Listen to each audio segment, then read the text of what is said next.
Narito na ang mga panggising na balita.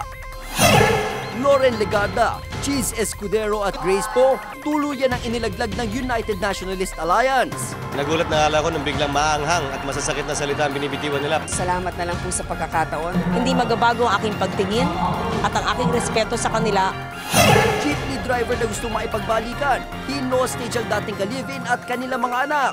Sospek pusa ring sumuko matapos ang 8 oras.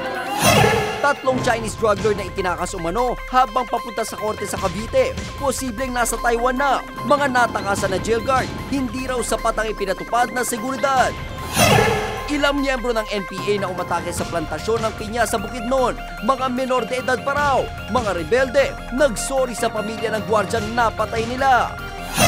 At sitwasyon sa mga istasyon ng MRT, pwede nang silipin live sa pamamagitan ng internet. Abangan ang lahat sa Good Morning Club.